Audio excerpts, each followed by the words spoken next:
تفسیر ابن کثیر۔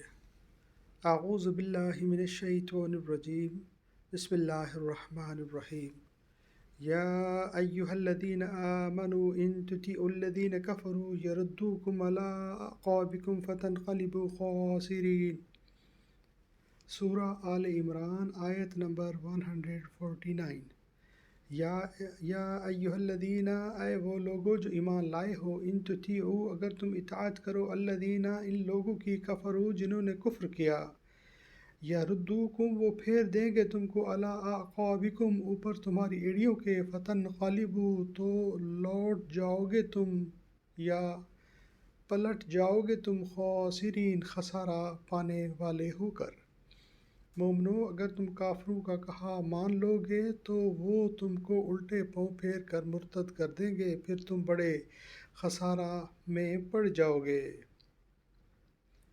اللہ تعالیٰ اپنے ایماندار بندوں کو کافروں اور منافقوں کی باتوں کے ماننے سے روک رہا ہے اور بتا رہا ہے کہ اگر ان کی مانی تو دنیا اور آخرت کی ذلت تم پر آئے گی۔ ان کی چاہت تو یہی ہے کہ تمہیں دین اسلام سے ہٹا دیں۔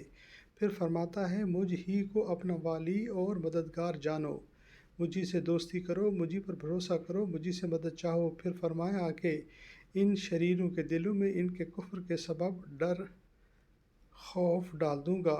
بخاری مسلم میں ہے، حضرت جابر بن عبداللہ سے روایت ہے کہ رسول اللہ صلی اللہ علیہ وسلم نے فرمایا، مجھے 5 باتیں دی گئی ہیں جو مجھ سے پہلے کسی نبی کو نہیں دی گئیں۔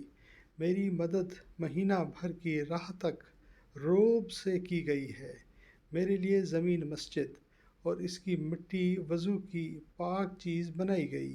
میرے لیے غنیمت کے مال حلال کیے گئے اور مجھے شفاعت دی گئی، اور ہر نبی اپنی اپنی قوم کی طرف سے مخصوص بھیجا جاتا تھا، اور میری بعثت، میری نبوت تمام دنیا کے لیے عام ہوئی۔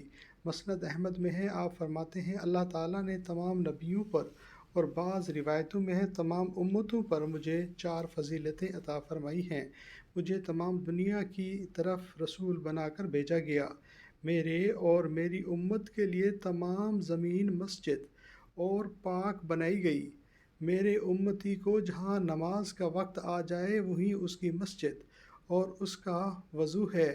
میرا دشمن مجھ سے مہینہ بھر کی راہ پر ہو، وہیں سے اللہ تعالیٰ اس کا دل رعب سے پر کر دیتا ہے اور وہ کانپنے لگتا ہے، اور میرے لیے غنیمت کے مال حلال کیے گئے۔ صدق اللہ العظیم۔ اللہم صلی وسلم علی نبینا محمد و آل محمد۔